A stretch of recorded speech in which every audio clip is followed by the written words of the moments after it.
Hello and welcome to We Need to Talk About, a thing where I talk about things that I think we need to talk about. This week we need to talk about Fascism Part 2. Now, where I left off, which was just a moment ago for me, was in talking about the fascist hatred of weakness, or their despite for it, and their despisal of the weak.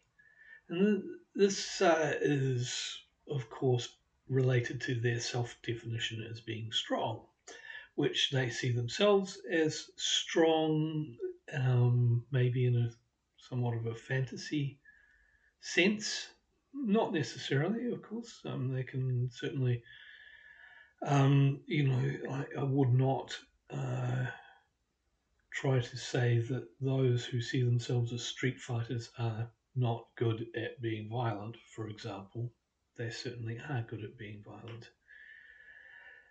But they also kind of project it onto their collective identity. So their merit's always something like shared with others of their ilk. They don't see themselves completely as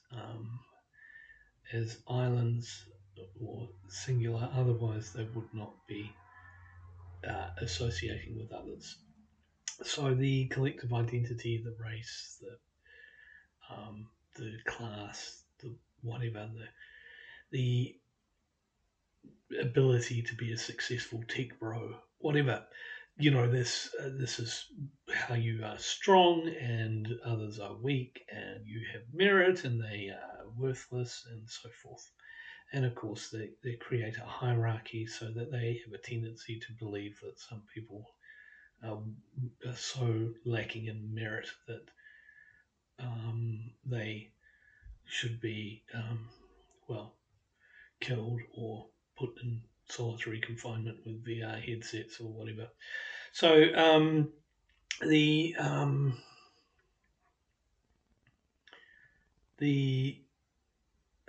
uh, well, there is also part of this hierarchy, of course, is that below the strong are the kind of the functionaries.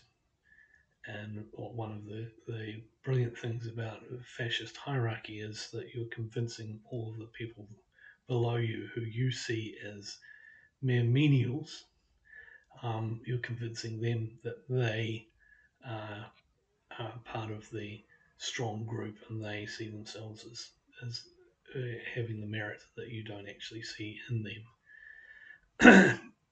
So part of this merit thing goes back to it links to that romanticism. So they tend to have like juvenile sort of fantasies about combat or living in an authentic society where merit is a life or death thing and they will be the winners.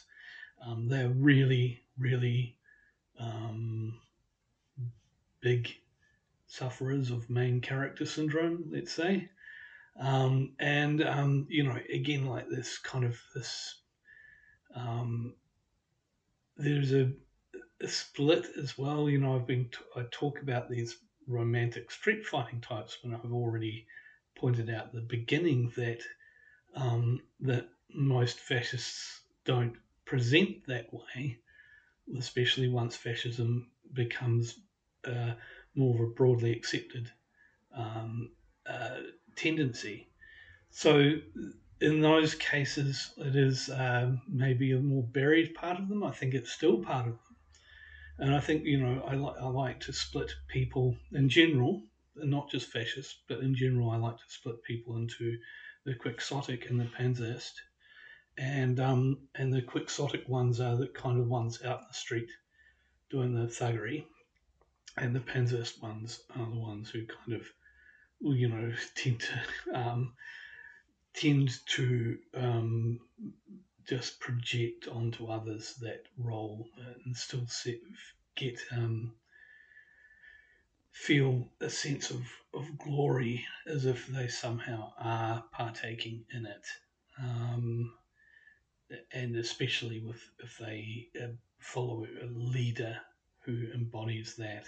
I mean, it's weird. You can see this in Trump, who like particularly physically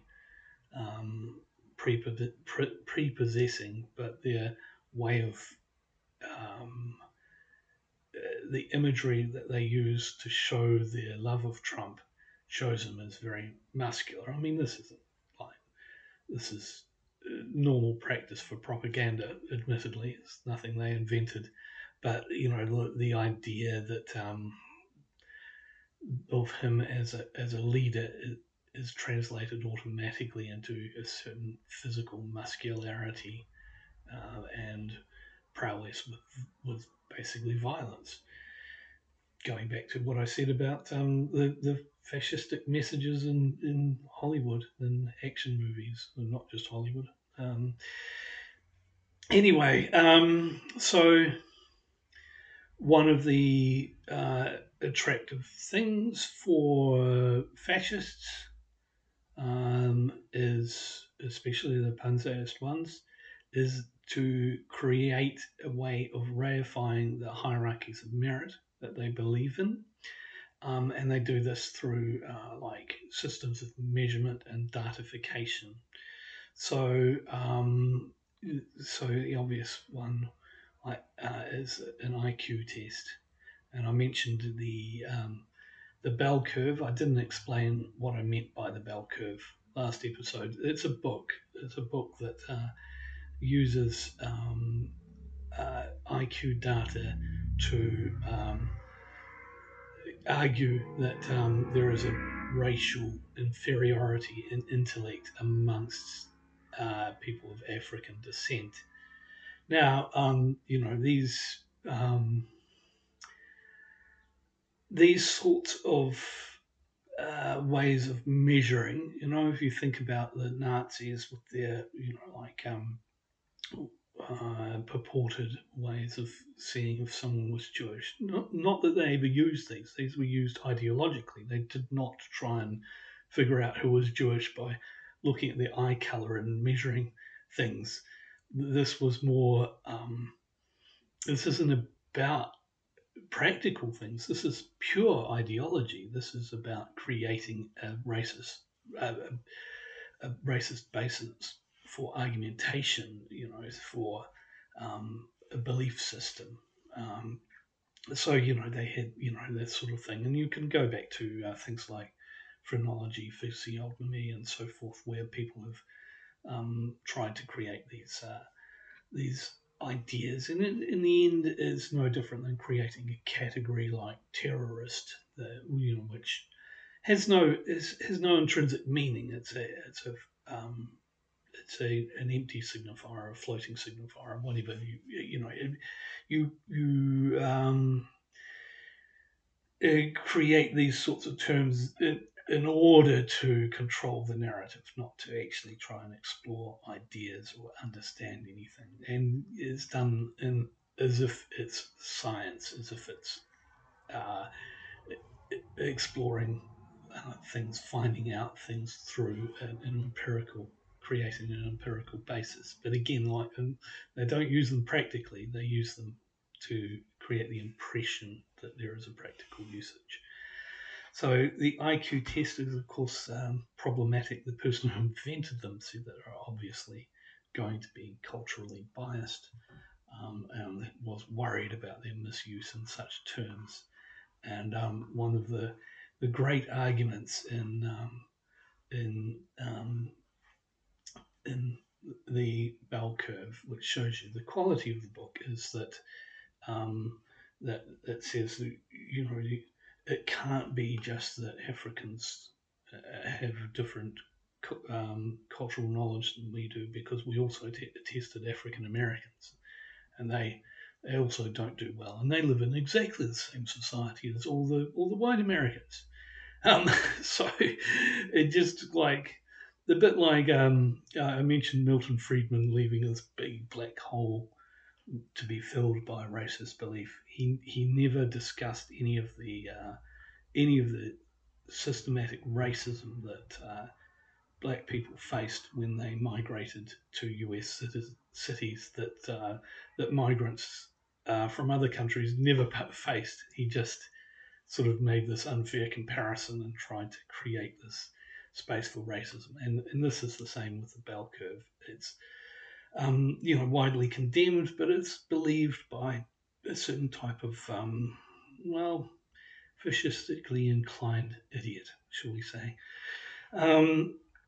So once you kind of reify this merit, it actually strengthens the level to which you can despise people, because you can put it in like practical terms, and then say that the things you do that are cruel and horrible are actually utilitarian, and you have to do them, right up to the point where you're coming up with final solutions and stuff like that. But definitely to the point where, I mean, a lot of this isn't new. It's certainly something that's happened in settler colonial societies without having to have fascism, just through pure racism.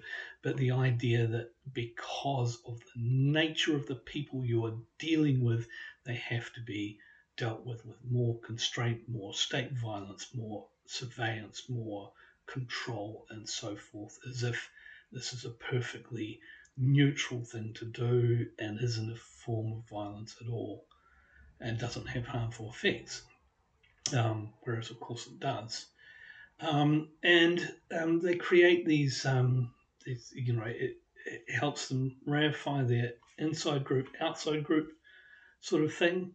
And of course, the hypocrisy thing comes into play here. So, if someone, like, for example, if you say criminals are bad, criminals are evil, but what you're really meaning is like people with darker skin than you are bad and evil.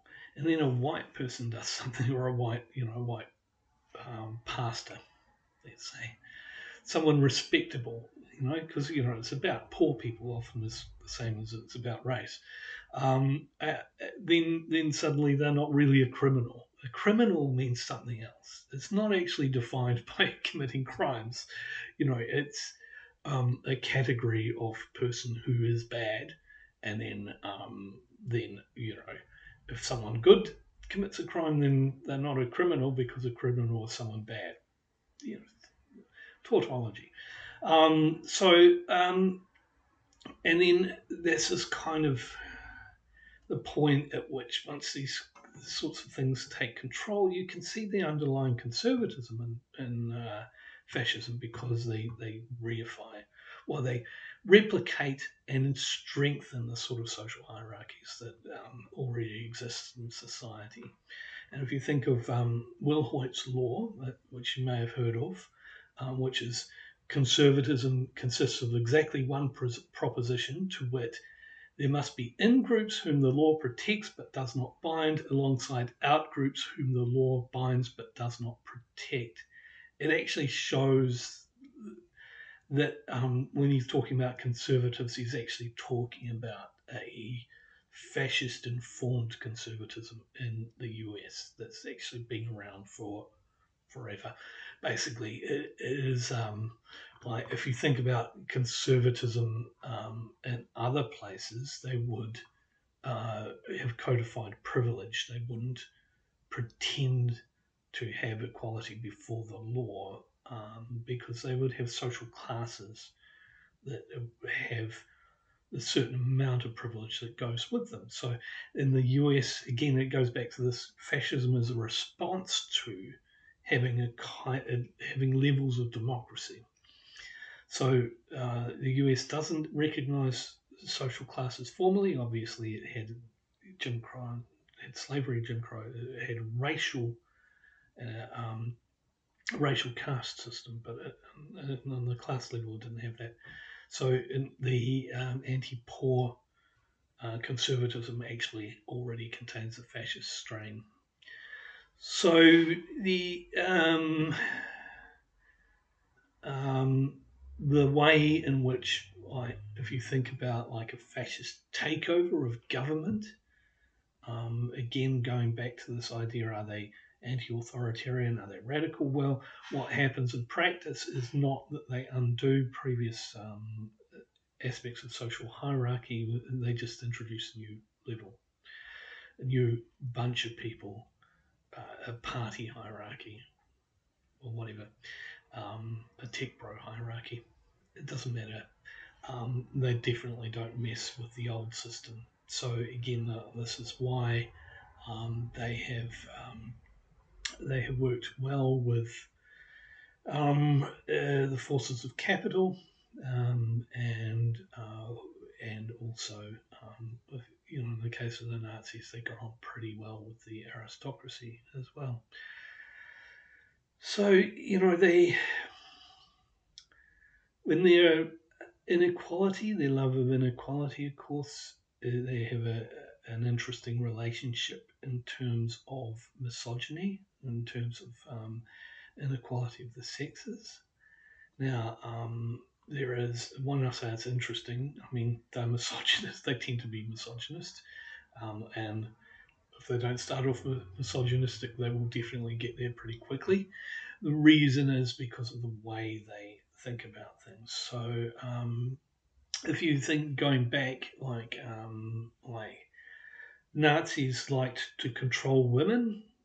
In some ways, they had certain feminist aspects where they got rid of old constraints on women's freedom, but then they kind of replaced them with other ones based on their belief that women should be breeding and mothers.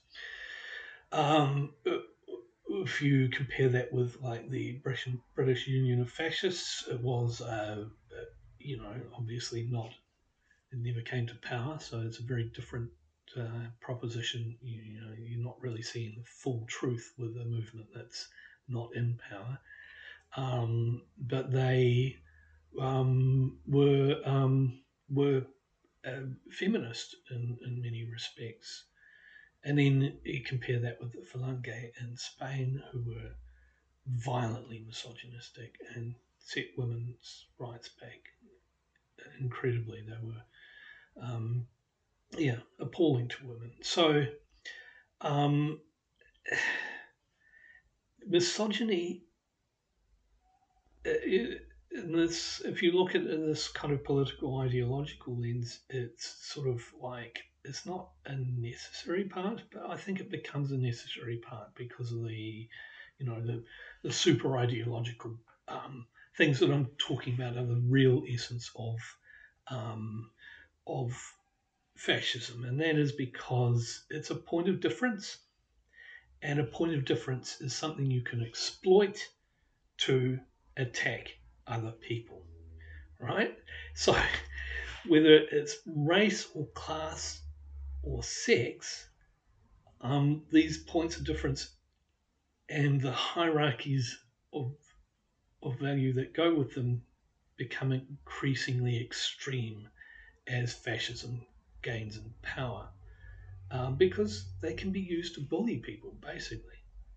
So if we look at the politics that's been happening around the world around women political leaders, which has no relation to some sort of um, reactionary strain in public opinion that says women can't lead or anything like that. It's not about a public support for misogyny. It's simply about the fact that women in public office can be attacked for being women, exploiting existing sexism in society. So you look at the way Julia Gillard in Australia was treated, Helen Clark in New Zealand, Jacinda Ardern more so than Helen Clark, Diane Abbott in the UK. There's very strong misogynistic content coming from right-wing people who may or may not know they're fascists, but they are fascists. And the people behind this may not even necessarily be particularly misogynistic, but they are promoting misogyny. There could be lovers of Margaret Thatcher or whatever. Not that she was quite sexist herself, actually, but the point is that it if there were like, um, if they can attack a man's looks, they will as well. It's just whatever weapon is handy, you use it with violence, right? So there's a recent example coming from Aotearoa here. A politician posted a video in which she explained she wasn't attending Waitangi because there was COVID in her household, even though she had tested negative. And responses were pretty foul. So this is taken from Emily Wright's, which people in Aotearoa probably know, but if not, you can just look it up. Anyway, she quotes some of them. Brett Russell, who says, "Who let the dogs out?" Darren Austin, who said, "My God, imagine waking up to that every day." Michael Weaver, "Oof, that's what it looks like in the morning." Ed Murray says, "Get some makeup on for God's sake, you're frightening people." And Mike Flavel said, "Did you just get out of bed? Look at the state of those bags and wrinkles." Yeah, so, this, again, like this is done, who knows? I mean, that's the thing, these fuckwits, they don't know that they're doing this. They don't know that they are just choosing to say this because they can, but that is why they're choosing to say it, because they can get away with it. Why the hell? Look, right-wing women do not get attacked for their looks. They just don't. You can't. Well, I have to say, I have seen some very bad shit coming from people on the left about like attacking looks and using unfair tactics, very much like these others. And I think that those people are sliding into becoming fascists, quite frankly, because that's kind of, you know, like the sort of people who start off supporting Palestinians and sort of end up going on about the Jews controlling this, that, and the other. You have to resist that. You can't actually just go, "That's okay because they're my enemy," because that is basically what the essence of fascism is, that things are okay just because, you know? So, this is kind of, they, they, um, they kind of have that radical hypocrisy. And I don't know that, I can't imagine any of these guys would ever think of saying that to someone who they didn't, for whom they didn't hate their politics, and they might have an underlying belief that women should wear makeup or something. I don't know, but I don't know that they would care that much with other people. Not in our society. It's not really. Maybe it's more of a strain than I think it is. But yeah. Anyway, so they kind of have this you know principle of hypocrisy, and the it's not real and it's not fake. It's kind of a something in between, a simulation that has its own kind of reality, you know. And they, you know, uh, I think that that attitude kind of allows for the kind of cry bullying as well. This kind of aggression. You're basically pounding someone in the face and saying, "Why are you hitting me? Why are you being mean to me?" Sort of thing. This is a key fascist trait. And yeah. So, I mean, in a way, for these people, nothing is real and nothing is fake. You make your own reality to some extent. Um, and I think of a kind of a contrasting analogy I think of is like, I've read a little bit about the 30 Years' War over the years, and one book in particular sort of described how princes chose one side or the other. And they tended to choose either to be a Protestant or be a Catholic on pretty much realpolitik terms, according to where their interests lay. But once they had, they would lay down their lives for that sect. So it kind of, I think this contrasts a bit with fascism, because fascism, like, you pick your self-interest and you change the ideology to fit it as you go along, Um, so it, it is an ideology of being selfish in obeisance to people above you, and being aggressive to rivals, and to ruthlessly dominate people below you. And it doesn't really stick to anything else. So they are they cultivate a kind of intellectual stuntedness, like a protective stupidity, um, the their inability to perceive what other people think actually becomes an asset. I mean, yeah, of course, can become a massive detriment once things go too far. A deficit, but it's an asset in this perspective, because you don't, you're not really questioning yourself or finding things complicated. Um, it can develop like this baroque complexity, they're thinking, but it's actually at the same time it's narrow and rigid. So again, point A, point B. Now it may be that there is no connection between point A and point B, and you try and make a direct line, even though but that just shows that it's nonsense. There is no point A to point B. So you just go into these curly, squiggly, blah, blah, blahs, but it's still this rigid point A to point B thing. And again, it's really based on sentiment. It's not based on intellect, right? So they develop this tendency for confirmation bias. They spot everything that takes them in the right direction to get to where they want to be, and they don't interrogate themselves. Again, you look, it's not just fascists. There is more and more of this around. You can, but they are way more inclined to do this.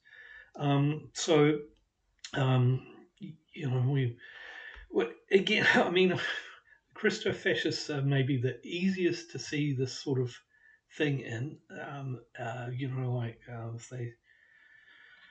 If you want to say, oh, the Jews rule everything or whatever, you'll find evidence wherever you look.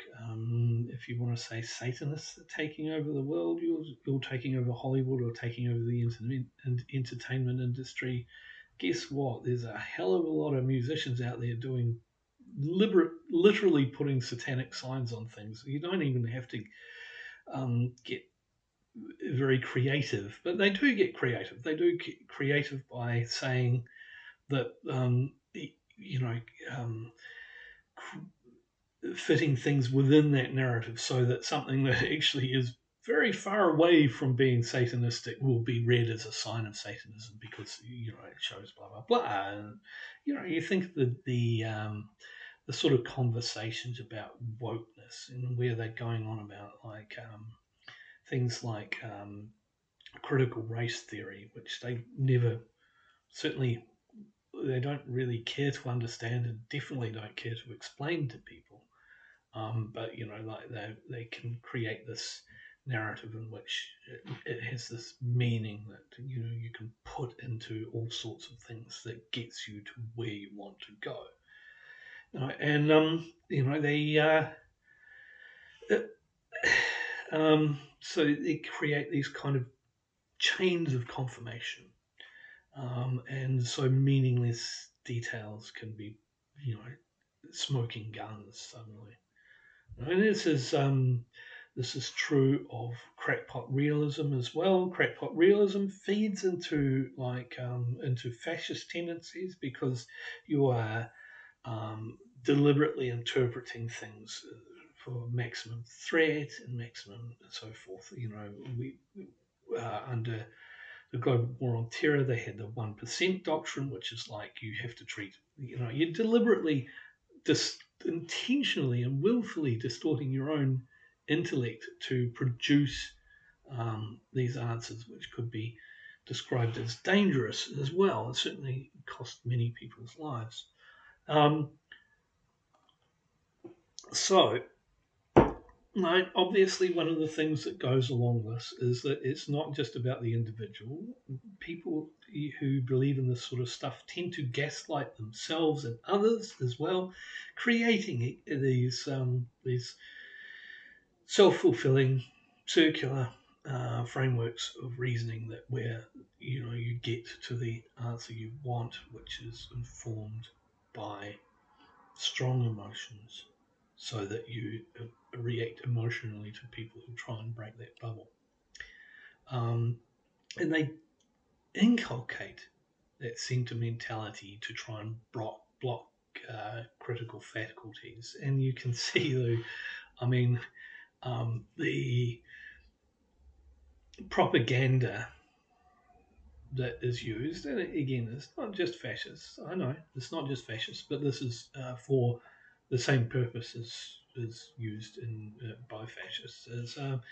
The idea is that you create such a sense of emotion that you don't people switch their brains off. And I guess I should just bring up October the 7th. Almost too obvious, really. 40 beheaded babies, or recently this whole thing with the idea that if a woman and her two children weren't alive when they knew they weren't alive, they deliberately built up this idea that if they were turned out to be dead when they'd been killed many months before, and it was known, if they turned out to be dead, it would be time for revenge, and Gaza would be wiped out, and people were talking about that sort of thing. And, we also have similar sort of sentimentality about Ukraine. And let's be honest here, the Russians are going to have, they do have exactly the same thing going on. This is, again, to turn off people's ability to think. So, it creates a cadre of dangerous, stupid people who can't be reasoned with. And it frightens me because, I think we're so used to the idea that there will be some sort of civility or ability to talk about our reasons for doing things and explain ourselves, and that we won't necessarily be attacked, beaten, or killed, or arrested, or these sorts of things for our beliefs. And I think that's a very fragile state of things, and I don't know that it will necessarily hold. I have a little bit more optimism for my own country than I would for the United States, for example. But it can happen anywhere, and there is no shortage of dumb, violent people who will deal to you for your beliefs. So, and one of the, I talked about that sense of reciprocity earlier in the previous episode. Part of this is creating a projection. So the more violent they are, the more they project their violence on other people. And we have the saying nowadays, every accusation is a confession. And that is obviously quite a self-serving thing that it gives a pseudo-moral basis to being a violent thug and an oppressor. So the other thing about violence self-serving violent narratives is that they tend to ascribe collective guilt. So you you don't pick out the the party that did something. You say that the whole group is guilty of it. Um, and then when you attack like these, I don't know, children, for example, then you say that they brought it on themselves. And it sounds almost parodic when I put it in those terms, but it is exactly what is said. You know, they blame the victims, um, and like the tendency is for these values to spread and to spread into those, you know, into the enemies as well. And we see some of these fascist tendencies again creeping into left wing spaces. You know, like the you know the talking about them and like creating, you know, saying there are no innocent people in Israel, for example. And it's like, yeah, there are. You know, I mean, what are you talking about? Um, it's um, you know, and the same, and then this sense of callousness as well about people that goes again with the pseudo utilitarianism and this aggression, this sense of grievance, this vindictiveness creates this sense of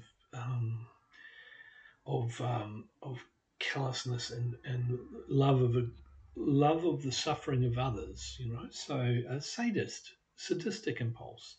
You know, an appetite of aggressive impulse and a sadistic impulse. And you know, you see the right wing are often now promoting the idea of half a helicopter ride, which refers to the practice begun in Indochina by the US and spread to Latin America by their right wing puppets, which is taking left wing people out on a helicopter with their hands and feet bound and throwing them out to their deaths. Often in Latin America, it became a way of disappearing people because they do it over the ocean, and that would be the end of those people. There'd be no knowledge of them ever again, and their loved ones would never know what happened to them. So right-wing people are gleefully spreading memes about half a helicopter ride, being stupid, of course. They often just refer to it as a helicopter ride because they're too dumb to even know what even vaguely passes for wit amongst themselves. But you know, I think like about the left wing's use of the guillotine imagery, and it's like again, like this is a gleeful idea of um, of other people suffering. You know, like having their heads chopped off, and it's quite. I mean, it's a willful sort of display of bloodlust and a desire to see others suffer. And for some reason, I think that's not a good thing, you know. Apart from anything else, like the actual history of the guillotine is not what people seem to think it is. I mean, it was, after all, the guillotine that was used to kill the White Rose resistance members in Nazi Germany. It was the guillotine used to terrorize freedom fighters in Algeria. In Vietnam under Ngo Dinh Diem, they had a traveling guillotine that went through, well, more than one. They had basically traveling guillotines going through the countryside in South Vietnam, and people who were denounced as communists or Viet Minh cadres would be publicly executed in them. This is horrific stuff, and I honestly don't think that it's ridiculous of me to think that we shouldn't try and fight the fash by becoming the fash. I mean, why can't we try and maintain our humanity? You know, um, I don't say that because I think it'll stop any right wing people from fucking attacking me. Of course it won't. They'll probably just see it as a sign of weakness. I say it because I want to preserve my humanity, you know. But, you know, I mean, there is, you know, the way I'm talking about fascism and the way maybe it's inevitable that we see fascism, because as I've said, it is kind of subjective, is that it is to some extent in the eye of the beholder. And we really maybe need to kind of grasp onto at least some of that anarchist ultra part of ourselves to guard against it, you know? Um, I mean, our societies normalize creating outgroups and slaughtering them, especially, and I'm not even going to get into animal suffering or anything like that. You know, you can work that out for yourself. But we tend not to give a shit. Normal people in Western societies tend not to give a shit about our governments helping or directly slaughtering people in foreign countries, you know? And this is like not, um, and the reasons we don't give a shit are, well, because they look different to us, they speak a different language, they have a different religion, they have a political ideology, and so forth. We are taught that it's necessary, or that they aren't as human as us. So there is this kind of fascism in a lot of things.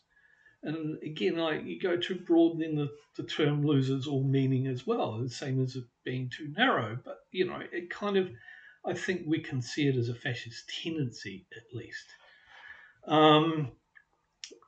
And you know, like we have basically Western society has run its imperial branch as full fascism all along. It's always been fascist, and rightly should have been called fascist. But people are like, oh, you can't say that. Well, you know, I mean, uh, the basis for not saying it is that it's not happening here, which is really an incredibly fascist way of looking at it, because you're saying it's not happening to us, therefore it's not really fascism. But if we're like, you know, like say something like the Operation Phoenix in Vietnam, rounded up hundreds of thousands of people and tortured them, imprisoned many, and killed hundreds of thousands, you know, you know, for what was their crime? For believing the wrong thing politically. That's what they were accused of. They called these people Viet Cong infrastructure because they wanted to imply that they were part of a war machine and that there's something military about this killing. And again, they're controlling the narrative impulse. They're creating the category they want to get them from point A to B, which is let's torture and kill these people because we don't like what they believe in. And here we are saying, oh, well, you're not allowed to call them fascist because that's exaggerating, because there's no fascism around here. And you'll see the same thing. Like I see that Ethan Klein is going to go to Israel and take his cameras around Israel and show people it's not apartheid, because people in Israel live this wonderful multicultural life. It's like, you what really? You know, I mean, it's this is part of the fascism. The you know, then I am following up these with a written piece exactly about this, relating it to Philip K. Dick's Do Androids Dream of Electric Sheep, which, you know, really was about that kind of idea that we can all be uh, mass murdering Nazis, you know, or child killing Nazis, rather.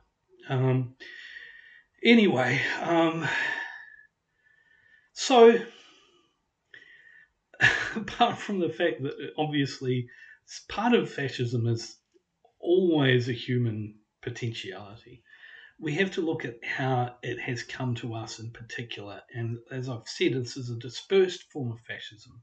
It's not like the one leader comes out and says, I'm a fascist, follow me, blah blah blah.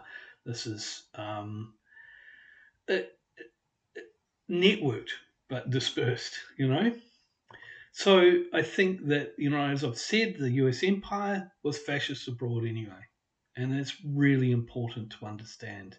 And that informed a lot of Christofascism, which was deliberately inculcated by the state to be anti-communist, pro-nuclear weapons, pro-military, and so forth. So we, you know, and they're using people's kind of credulity. So my favourite example was the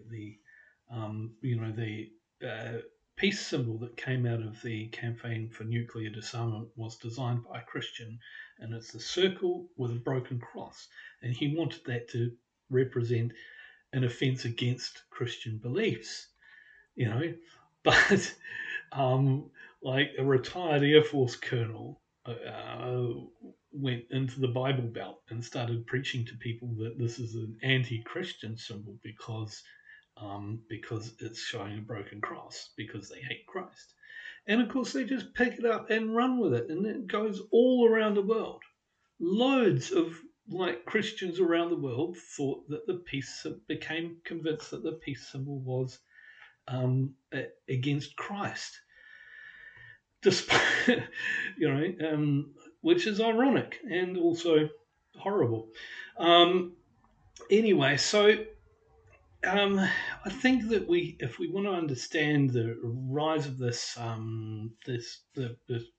dispersed fascism, we could understand that some of the things that kind of sub-fascist tendencies. So the ideological predilections found in the social Darwinist, Christian fundamentalist, market fundamentalist types lend themselves to this fascist ideology. So they're kind of partway there anyway.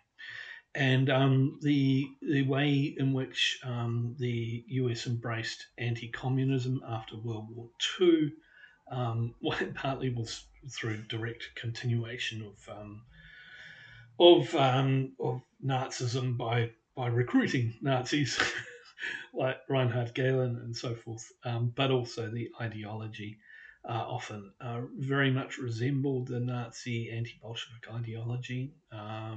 So again, one of the things about controlling the narrative is that idea of grouping identities together. So a Bolshevik was the bad guy or a communist in the US sense, but it's not like they're not going to be satisfied with just saying that a communist is someone who belongs to a party called the Communist Party and says, I'm a communist. No, they come up with these these lists of people who are they're communist because of this, and it's the same thing where you want to get from point to A to B, you go to the curly way and you create this thing that will always get you to point B, So the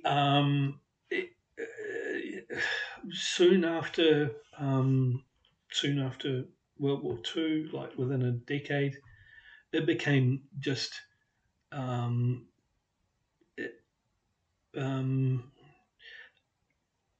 uncontroversial in probably pretty much the mainstream and probably most of the public to believe that communists should be put to death or could legitimately be put to death for being communists. So there wasn't this idea that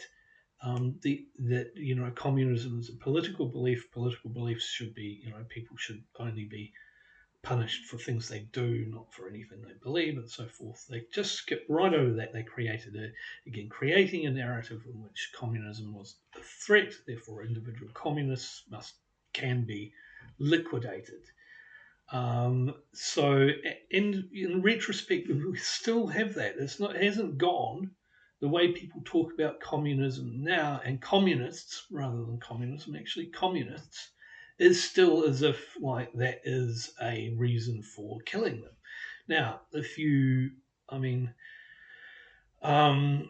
do they think that communists, say in their own country, like if I'm a communist, and I was, lived in the US and I was a red-blooded Texan or whatever, do they think I should be just killed? Well, I mean, actually, maybe. I mean, when the KKK and the neo-Nazis got together to, because they were goaded into it by COINTELPRO, by the way, they got together and attacked an anti-Nazi rally organised by Marxists, and they killed 5 people, and there was not really a lot of outcry about that. Most people thought, oh, well, they're communists. I mean, so even in their own country, they're not really that anti just killing people for believing something, because they think they've got this storyline, this little fantasy in which, like, that makes them evil. So instead of, like, trying to defend people's right to not be unalived because they have a particular political belief, a lot of energy was focused in the Cold War on saying that these people weren't communists; they're just peasants, and peasants, of course, even that, not many people care that much about foreign peasants. So you do get, though, uh, when, like, for example, like, people are concerned with, like, Western non-communists. So in El Salvador, they thought that some missionary nuns were communists because that was the way they were defined in El Salvador under a system very much built by the US. So these were nuns from the US, and they raped and killed them. 3 nuns and 1 lay missionary, and there was an outcry because they were neither communists nor peasants, even though they were defined as communists in El Salvador.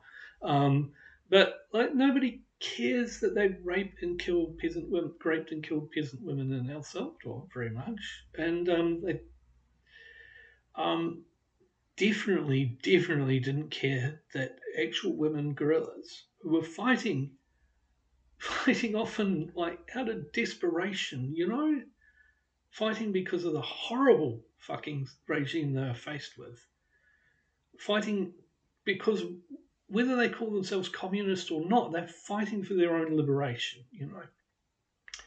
But yeah, nobody cares that they were raped and murdered frequently. But like, the US exploited its power on the world stage to create this simulation of a monolithic communist conspiracy to rule the world. And it forced people to live in that simulation, forced people to act as if that simulation were real. So when people did rise up against colonial oppression or oligarchic oppression, or neo-colonial oppression backed by the US or the Europe, whatever, even though anyone could see that they had reasons for doing this. This was not the way the US accepted it. It treated them as aggressors, said they were aggressors, forced everyone to sort of to basically talk in those terms, to meet it on those grounds, and to acknowledge at least its belief that they were aggressors, even though that's just a fiction they'd made up. And using this framing, they went around the world and they killed tens of millions of people in different countries, saying that they were the good guys. They're fighting for democracy against communist aggression. The thing is that the end of the Cold War didn't really end that fascist aspect of US foreign policy. It's still fascist. They changed their narratives, and of course now the Cold War, they use the word terrorism a lot as well. So it's not really anything new, but it is a lot of it is about terrorism now. That word that allows you to dehumanize people. So, um,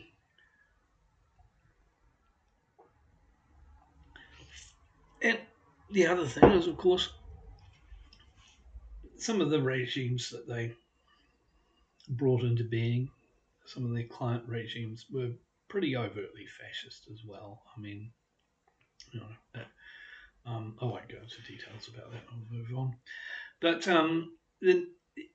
in the homeland, in the metropole, the networking of the sub-fascisms kept creating like ever more solid lumps of fascism forming. So Christo-fascism is pretty much being fascist. I mean, it's probably growing, but it's always been quite fascistic in its own right. And Zionist fascism, the same. It's very weird. Like, well, again, I won't get into it, but the relationship between actual Zionism on the ground and liberal Zionism is interesting. But anyway, and of course they've always had this sort of kind of white nationalism, which post World War II, very self-evidently fascistic in nature. The Aryan nation sort of stuff, and often openly, often they self-admitted fascists. Um, but these are kind of the visible tip of a much bigger Fashberg. The confluences between the sort of broader racist beliefs, the social Darwinist beliefs, the Malthusian beliefs, the Zionist beliefs, the neoliberal or libertarian beliefs, the you know that sort of market fundamentalist belief. All of these sub-fascisms really create this broader fascism that's been abroad, been around for quite some time. And it doesn't have a single leader or project. Um, and part of what's happened is that the deniability itself, I've talked about the dog whistling and the instrumentality. The deniability itself has allowed it to grow like this.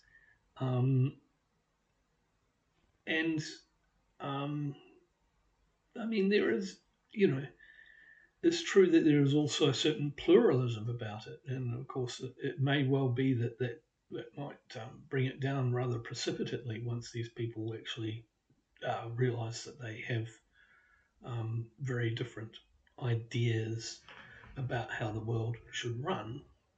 But in general, this form of generalized fascism has a lot more PR sophistication than original fascism had. And like everything they do is think tanked, then workshopped, then opinion polled, then focus grouped, then astroturfed. You know, they, I think of it as focus group fascism because they know not to say the, they generally know not to say the quiet bits out loud, but the quiet bits are there, and it's like again going back to the idea that some people are panzerists, and most people that in positions of power in our society are panzerists, and they're always refusing to see the quiet bit, even when it's said out loud, and like refusing to believe that this is happening. So, going back to Rosen's poem, um, it doesn't walk in saying our program means militias, mass imprisonments, transportations, war, and persecution. Well, again, we've got to that point now. He wrote that 10 years ago, and or over 10 years ago now, and it's kind of like he could say that then, but I mean, would he write that now? It's interesting, I mean, if that poem holds any truth, then fascism was already walking in when he wrote that, and we're now at the point where it shows its true face quite quite a bit more. Um, and so the jackboots are comfortably tucked now under the desk of power, but I don't think it's necessarily secure because it doesn't have that openness. It's not. It hasn't got a Führer or a junta. It's not saying, the Grand Council decrees this or whatever. It still relies on this pretense, like. Like historically speaking, fascism is not as monolithic as sometimes people make it out to be. But I think it's still like there's no single leadership structure, and like the whole Trump Musk thing is maybe a case in point because they kind of keep playing at like dictatorship. Um, sticking a toe into it, sort of pushing the narrative a bit further in that direction. Um, but it's not. I don't think it's going to cohere right at this moment, and they need the pretense of there being an opposition, which isn't. I mean, there isn't really. The Democrat Party is really run by people who helped elect Trump, and they did so with some deliberation. They didn't just accidentally do it because they were so much in love with the genocide. They clearly it was a calculated thing to get this really rather unpopular guy voted in by ensuring that they didn't select a popular candidate for themselves, and B, made sure once they had their unpopular candidate, she didn't actually do, say, or offer anything that would make people say, well, she may be shit, but it's definitely worth voting for her because this, at least this, will distinguish her somewhat from Trump, who again most people hate. Anyway, you know, it, it's. But the thing is that, like, if it wouldn't work if, like, the Democratic Party wasn't full of people who really, really thought they were fighting on the other side. It's got to have a credible sense that this is opposed, and also that which actually legitimates Trump and Musk because it makes it seem like they won the silly popularity contest instead of, well, it being rigged as all hell in multiple ways. You know, although of course, like you wouldn't expect most congressional Democrats to actually stand against fascism. They would, just go along with it the same as Republicans. If someone just announced like, oh yeah, there is a fascist Grand Council who will rule by decree, but we need you to rubber stamp it, they'll be like, sure, why not? For the most part. They might not, but it seems to be the way they're going right now anyway. Um, anyway, so it isn't completely secure in its current position, and I think we have to understand how to fight it as well. And I don't think there is any point in laying out our alternative vision for a brighter future. This is not how you fight fascism, and nor should you. If they say something is wrong, then trying to disprove what they're saying is difficult because you're already in their framework. What you need to do is basically like look beyond their rhetorical masks and then expose them to people. So if you were in a debate with someone like, it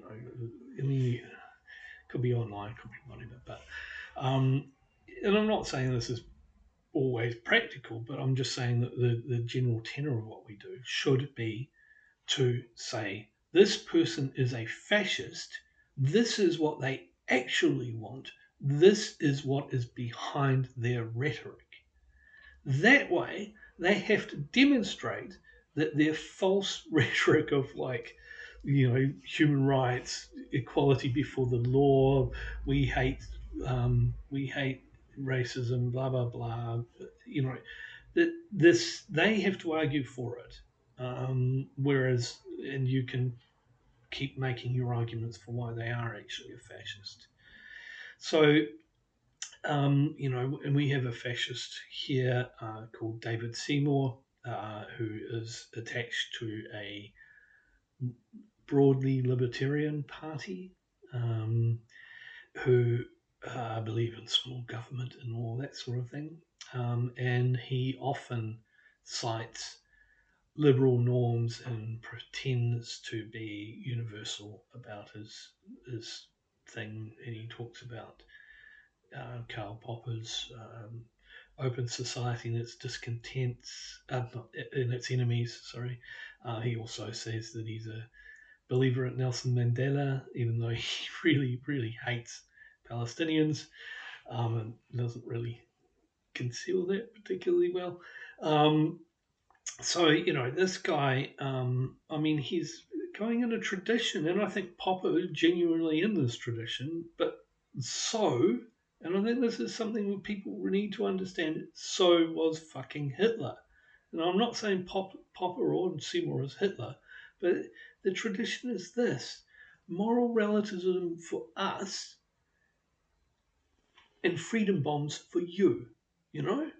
In other words, what they do is they say morality is what we collectively create, and then they go and fucking bomb poor people overseas and will say, oh yeah, but we've decided this is moral.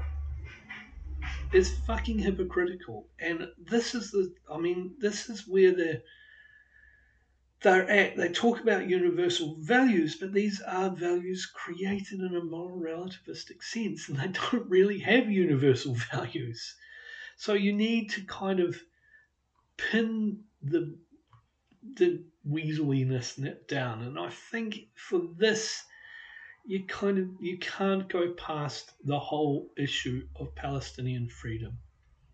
It is the central battle against fascism, probably of this generation, no, and it will redound in all of our lives. The reason is because they are gaslighting so heavily. They are so invested in it. If they pull off what they are doing, which is to say genocide is okay, genocide is just hunky-dory sometimes. You got to sometimes do a bit of genociding. If they pull that off, if they manage to convince people that like the value of one Israeli life is 10,000 Palestinian lives.